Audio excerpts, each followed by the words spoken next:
Bit Anagadevi dance school దగ్గర dance నేర్చుకుంటూ ఉంటే అటుగా వెళ్తున్న రఘురామ్ బిట్టుని చూసేస్తాడు.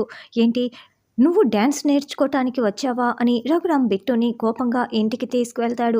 పెదనాన్న ఇంకెప్పుడు ఇలాంటి తప్పు చేయను పెదనాన్న అంటూ బిట్టు కాళ్ళు పట్టుకోవటంతో ఇదంతా ఆ అనగాదేవి కుట్ర అని రఘురామ్ అందరూ కూడా అర్థం చేసుకుంటారు.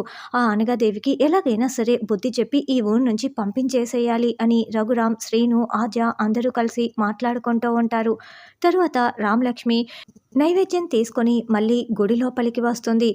స్వామీజీ చెప్పినట్లు అక్కడే రాత్రంతా కూడా నిద్ర చేయాలని చెప్పటంతో రామలక్ష్మి అమ్మవారిని జపిస్తూ కళ్ళు మూసుకొని నిద్రపోతూ ఉంటుంది. ఇక రౌడీలు అక్కడికి ముందుగా విరుచుకుపడిపోతారు. రామలక్ష్మిపై చెయ్యి వేయబోతూ ఉంటే అక్కడ ఉన్న గంటలు అమ్మవారి శక్తితో రౌడీలని చితక్కొట్టి పంపించేస్తుంది. తర్వాత నిద్రపోతున్న రామలక్ష్మిపై మళ్ళీ రౌడీలు వచ్చి త్రిశూలంతో పొడవబోతూ ఉంటే అప్పుడు కూడా అమ్మవారి శక్తితో రామలక్ష్మి రౌడీలందరినీ కూడా చితక్కొట్టి తరింపడేస్తుంది. తర్వాత రామలక్ష్మి దీక్షకు మెచ్చిన అమ్మవారు నిధిని రామలక్ష్మికి అప్పచెప్తుంది.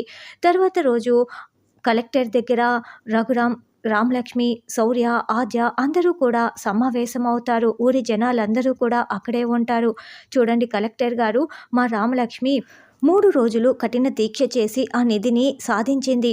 మీకు గవర్నమెంట్‌కి అప్పజెప్పటానికే మా రామలక్ష్మి ఇలా చేసింది. ఇప్పుడు ఆ నిధిని తీసుకొని మేము ఇక్కడికి వచ్చాము. ప్రభుత్వ నియమాల ప్రకారం ఆ నిధిని మీరు స్వీకరిస్తే మేము ఇక్కడి నుంచి సెలవు తీసుకొని వెళ్ళిపోతాము కలెక్టర్ గారు అని రఘురామ్ చెప్పటంతో, అలాగే రఘురామ్ గారు అని లేడీ కలెక్టర్ చెప్తుంది. ఆ నిధిని తీసుకురండి, కలెక్టర్ గారి ముందు పెట్టండి అని రఘురామ్ ఆర్డర్ వేయటంతో నిధి ఉన్న పెట్టెని తీసుకొచ్చి అక్కడ పెడతారు. ఇక వెంటనే రామలక్ష్మి చాలా సంతోషంగా ఆ పెట్టెని ఓపెన్ చేస్తుంది. అయితే అందులో నిధి లేకుండా దాని నిండా కూడా రాళ్ళు రప్పలు ఉంటాయి. దాంతో శౌర్య, రామలక్ష్మి, శ్రీను, ఆద్య, రఘురామ్, కలెక్టర్ అందరూ ఒకరిని ఒకరు చాలా షాకింగ్గా చూసుకుంటూ ఉంటారు. అస్మిత తలకి పెద్ద గాయమైపోయి కట్టుకొని ఉంటుంది. అస్మిత అయితే చాలా సంతోషంగా చూస్తూ ఉంటే వాసుదేవ్ నవ్వుకుంటూ ఉంటాడు.